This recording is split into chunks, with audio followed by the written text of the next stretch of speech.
പച്ചപ്പിൽ പുതച്ചു നിൽക്കുന്ന ആനക്കൂട്ടത്തിൻ്റെ മനോഹര കാഴ്ച കണ്ണിനും ക്യാമറയ്ക്കും വിരുന്നായപ്പോഴാണ് കേരള കർണാടക കാടുകളിൽ സംഭവിക്കുന്ന ചില പ്രത്യേക കാര്യങ്ങൾ നിങ്ങളുടെ ഓർമ്മയിലേക്ക് ഞങ്ങൾ സൂചിപ്പിച്ചത്.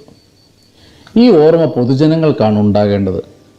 കാടിനുള്ളിലെ അടിക്കാടുകളെക്കുറിച്ച് നിങ്ങൾ ബോധവാന്മാരാകുക തന്നെ ചെയ്യുക. ഒരു ജീവൻ പോലും അപകടത്തിലാകില്ല. അപകടങ്ങൾ ഉണ്ടായിക്കഴിഞ്ഞ് മുറവിളി കൂട്ടാതെ ഉണ്ടാകാതിരിക്കാനുള്ള കാര്യങ്ങൾ കൃത്യമായി നമ്മൾ ചെയ്യുക.